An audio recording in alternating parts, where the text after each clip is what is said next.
Ամերիկայի Միացյալ Նահանգներ այցելությունը արդյոք ինչ-որ առումով նպատակ ունի ցույց տալ, որ ձեր շարժումը ինչպես իշխանությունն է փորձում, ձեզ որակել որպես պրոռուսական ուժ, բաց է համագործակցության աշխարհի բոլոր կենտրոնների հետ։ Իրավացիորեն ճիշտ եք ասում, որ շարժման շուրջ նմանատիպ տպավորություն փորձում են ստեղծել, որ պրոռուսական պրոյեկտ է եւ այլն, բայց ես մի բան կարող եմ ասել, որ շարժումը եւ հետագա ձևավորվող քաղաքական ուժը միանշանակ լինելու է միայն հայամետ եւ փորձելու է իրականացնել ծրագրեր բոլոր կենտրոնների հետ ի նպաստ Հայաստանի Հանրապետության։ Հետևաբար այցելություններ կարող են լինել եւ Միացյալ Նահանգներ եւ եվրոպական որևէ երկիր, հանդիպումներ կարող են լինել եւ Ռուսաստանում, տեսեք, մենք այնպիսի յուրահատուկ պետություն ենք եւ ազգ ենք, որ ունենք աշխարհասփյուր ներկայություն։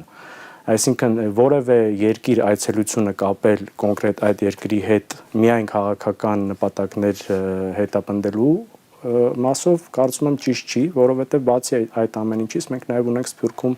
մեծ ներկայացվածություն եւ շատ կարեւոր ու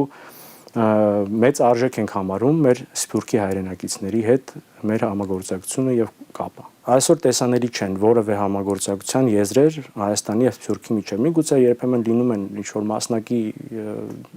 հարցերով հանդիպումներ, առանձին դեպքերով հայտարարություններ, բայց խորը եւ համապարփակ համագործակցություն տեսանելի չէ։ Եվ այդ համագործակցության համար պետք է նպաստավոր պայմաններ պետությունը կարողանա ստեղծի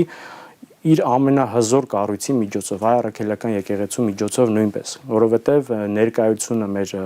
հայ առաքելական եկեղեցու Սփյուռքում բավականին մեծ է եւ հնարավորությունները եկեղեցու աջակցելու եւ հայապահպան գործունեություն իրականացնելու բավականին մեծ են։ Ինչ պատճառներով այսօր դրանք միգուցե արդյունավետ չեն իրականացվում կամ հենց հատուկ չեն այդ ուղղությամբ աշխատանքներ կատարվում։ Այսինքն նաև փորձելու եք ցույց տալ, որ դիվանագիտական աշխատանք տանելով կարող եք իրար հետ հակամարտող կենտրոնների հետ արդյունավետ համագործակցել, ոչ թե մեկի կողմը բռնել, մյուսի դեմ, արդյունքում հայտնվել հարվածի տակ։ Բնականաբար, որովհետև այսօր էլ եւ պատմական օրինակներով էլ մենք հաճախ տեսնում ենք, որ նմանատիպ քաղաքականությունը առնվազն երկարաժամկետ առումով որևէ հաջողության չի կարող բերել։